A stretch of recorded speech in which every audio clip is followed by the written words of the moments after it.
And we're going to go into the book of Haggai. It's like you never really hear nobody talking about the book of Haggai, right? Or Haggai, right? Right. Okay, so Double honors to the apostles of great millstone. yep. So Haggai, the first chapter.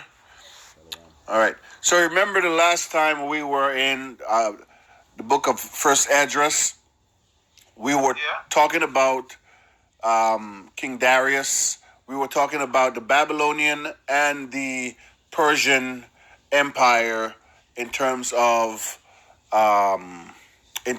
Ezra and the prophets that were before him, right? And so it kind of gives us a little bit of storyline of when Haggai was around, and also some of the other prophets like Joshua and stuff like that. See, so a lot of these men were either, like for instance, that I think Ezra was a scribe to Joshua, and then he himself got the calling from the Lord, right? Ezra, but is known, further known as Esdras. Esdras, right. Right. Okay, so let's go ahead and start in Haggai, the first chapter. Haggai 1:1. Right. Haggai began the temple building. Right. In the second year of King Darius the king, in the 6th month, in the first day of the month, came the word of the Lord by Haggai the prophet unto Zerubbabel, the son of Shealtiel, the governor of Judah, and to Joshua, the son of Jezdek, the high priest, saying. Right. So as you can see, the high priest was Joshua at the time, right? We always go to the book of Joshua 1:9, and that's one of my favorite scriptures where it says that this book of the law shall not depart out of thy mouth, right? So now we're starting to make a coalition between when Haggai took place and when also the high priest Joshua was around, right? Sometimes if we don't read and we don't go into the prophets and into those type of history, we won't know. We just know, okay, yeah, the book of Joshua. But in what time was he around? You know? Right. That was a long time ago. And you're talking about a long time ago when these guys prophesied, and look at it's coming true right now. You know? Yeah. Okay. Sorry, but go ahead, verse 2, Brother Jeff. I'm sorry.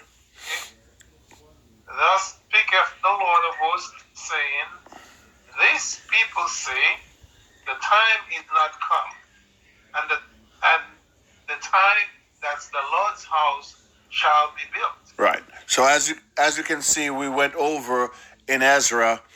It was a time when the temple was destroyed the first time, and then they were trying to get monies and stuff like that and permission from King Darius to rebuild the temple.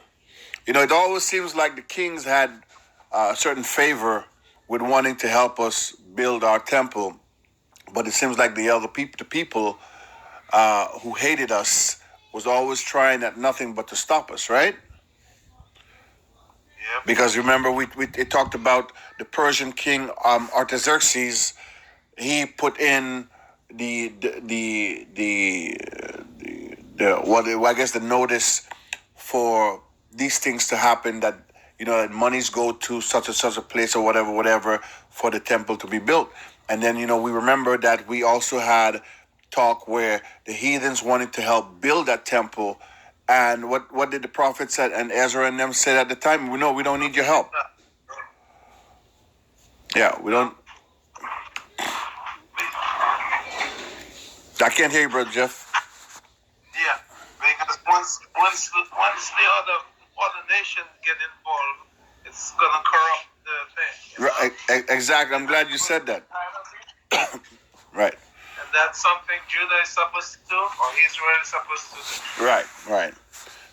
Okay. So, all right. Verse. I was looking up the time of King Darius is between 550 to 486 BC. Right. So that's been a while ago. A long time ago, man. Okay.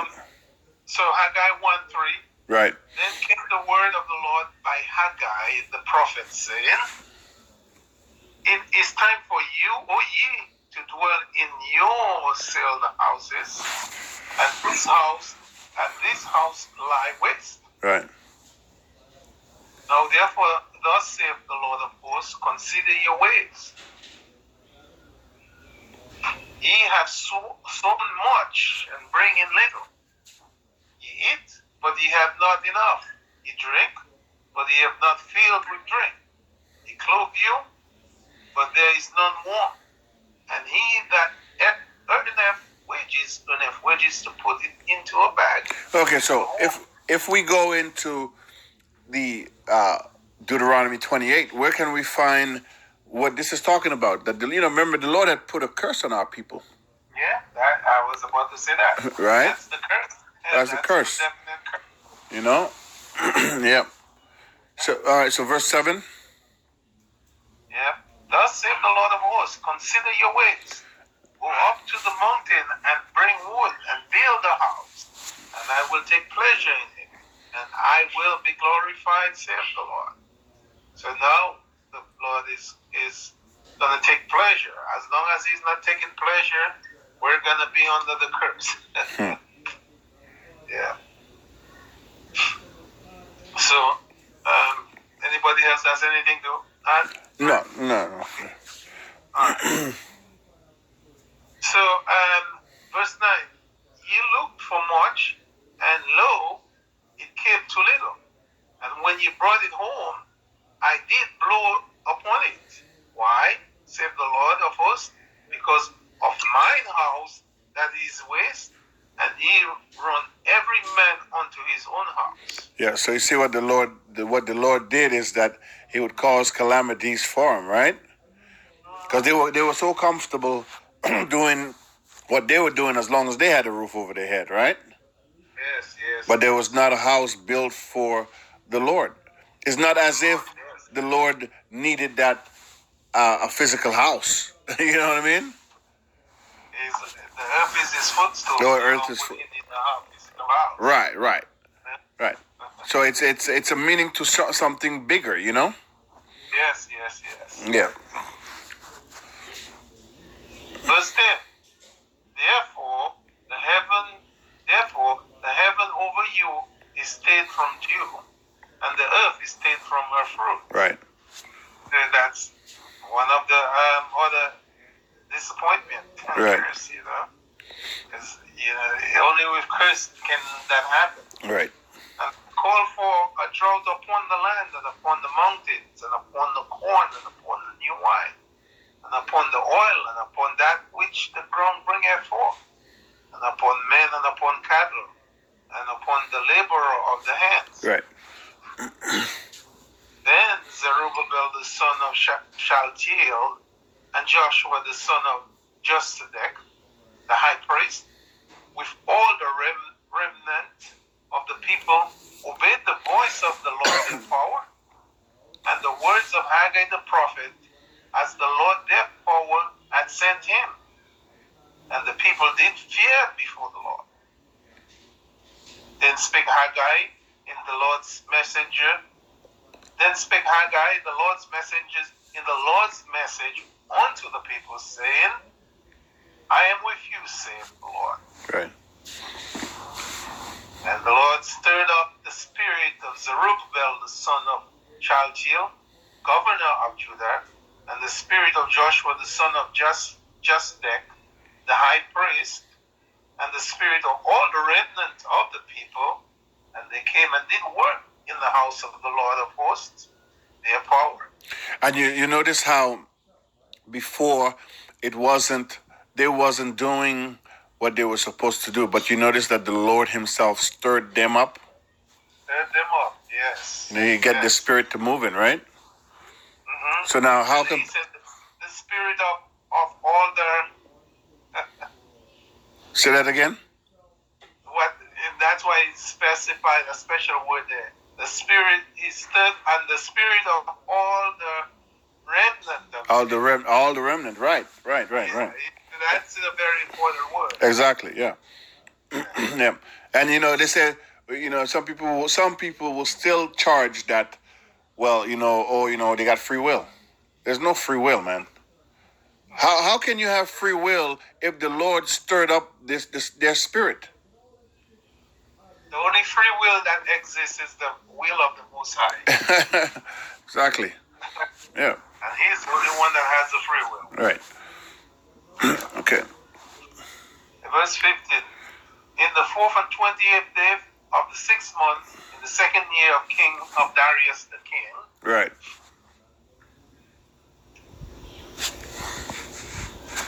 Haggai 2. Verse 1. In the 7th month, in the 1 and 20th day of the month, came the word of the Lord by the prophet Haggai, saying, Speak now to Zerubbabel, the son of Shealtiel, governor of Judah, and to Joshua, the son of Josedek, the high priest, and to the residue of the people, saying, Who is left among you that saw this house in her first glory? And how did ye see it now? It is not in your eyes in comparison. Is it not in your eyes in comparison of it as nothing? Right. Yeah. It's nothing compared to the way it used to be. Right. Yeah. Right. And you notice how the now in the scriptures it always goes to speak to Zerubbabel, the son of Shealtiel, governor of Judah, and to Joshua, the high priest, and to the residue of the people. Everything is in order. It's in order. Everything is in order. Everything is always in order. Yeah. Thank you. Everything is order. Yep. Okay. Okay. Yet now be strong, O Zerubbabel, saith the Lord, and be strong, O Joshua, son of Josedek, the high priest, and be strong, all ye people of the land, saith the Lord, and work, for I am with you, saith the Lord of hosts. According to the word that I covenanted with you when ye came out of Egypt, my spirit remaineth among you, fear ye not. For thus saith the Lord of hosts, yet once, it is a little while, and I will shake the heavens and the earth and the sea and the dry land. Okay, so now this here is going into future tense. Okay? So it says, yet once, in a little while, I will shake the heavens and the earth. So this is not the shaking that had happened when the earth was split in two, or when the continents had drifted apart from each other. This is a future tense prophecy, right? Yes. Future tense. Okay. And because it's all gonna shake the heavens too. Right. So if we could have a precept on that, in I think maybe Isaiah or even in Jeremiah, it says what the Lord says He's going to shake the heavens and the earth. You have it up. You have that precepts. I don't have the precepts yet. Let me see. Yeah, let me see if I can find it. Yeah. Shake the heavens.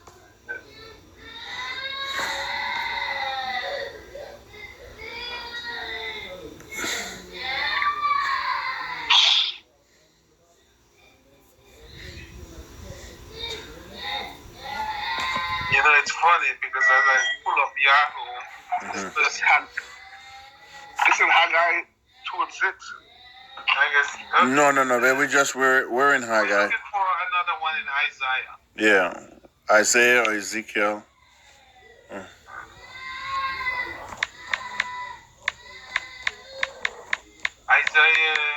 Isaiah 13:13. Yeah. Okay. All right, Isaiah 13:13. Okay. What does it say? Therefore, I will make the heavens tremble, and the earth will be shaken out of its place in the wrath of Yahweh. That's it. of hosts. Hosts. Yep. Yep. In the day of his fierce anger. Right. Yep. It's funny because as soon as I start reading, when I just open the thing to look this thing up, and on my screen,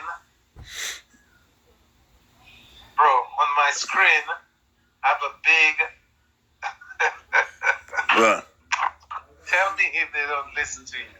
See what that is. Can I see it? No. Oh, oh yeah, like that. That's the disciples. Yeah, the disciples, but you know who is in them and all the stuff. Oh, Esau and them. Oh yeah, Yeah. Wow. In that glass, I guess colored glass word. Right. That's on Yahoo search site. Yeah. Imagine that. They're trying to predict. They're trying to predict what you're thinking. Yeah. I mean, they're predicting what you're thinking and try to guide you to the wrong information. Right. All those pictures are Esau. Yep. Yeah. I tell you.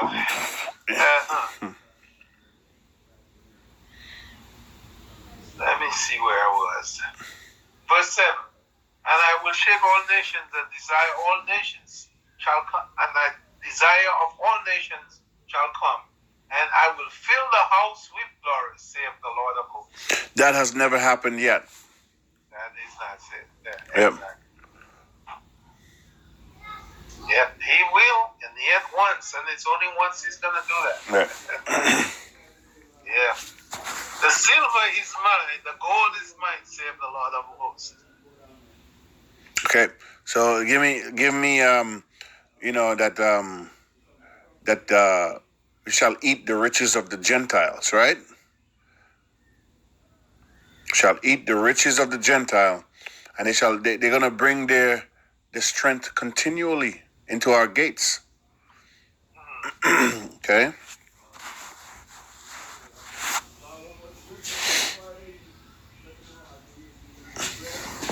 I can't go on the other screen because I don't want to lose our recording. I don't want to multitask too much with the phone because I'm scared that Isaiah 61:47. Okay.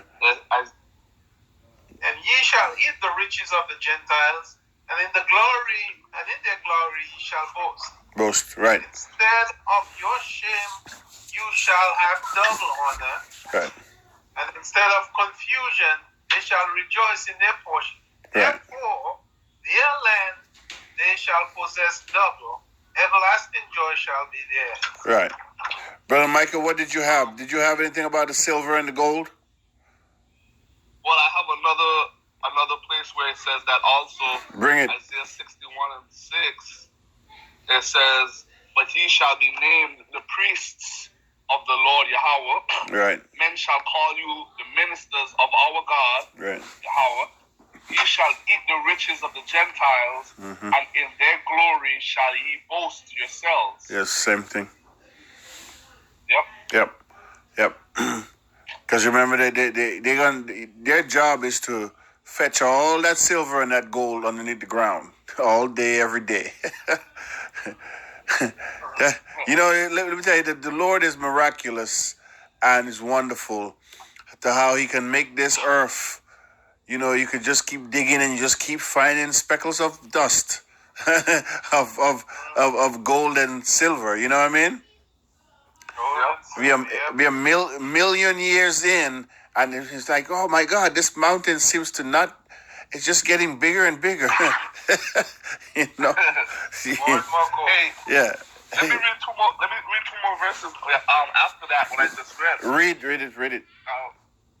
All right, verse 7 says, "For your shame ye shall have double, and for confusion they shall rejoice in their portion. Therefore in their land they shall possess the double. Everlasting joy shall be unto them." Okay, that's the same thing I, the Lord, that's the same thing Brother Jeff just read. Yeah, I wanted to read the next one.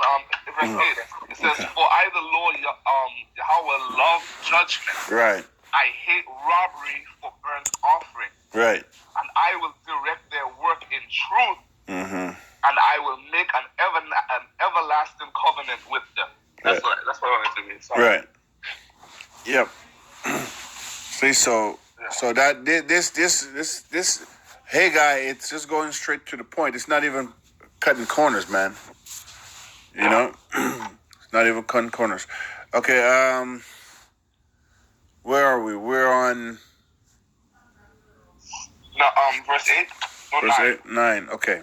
So Ezekiel 7:19 said, "They shall cast their silver in the streets, and their gold shall be removed.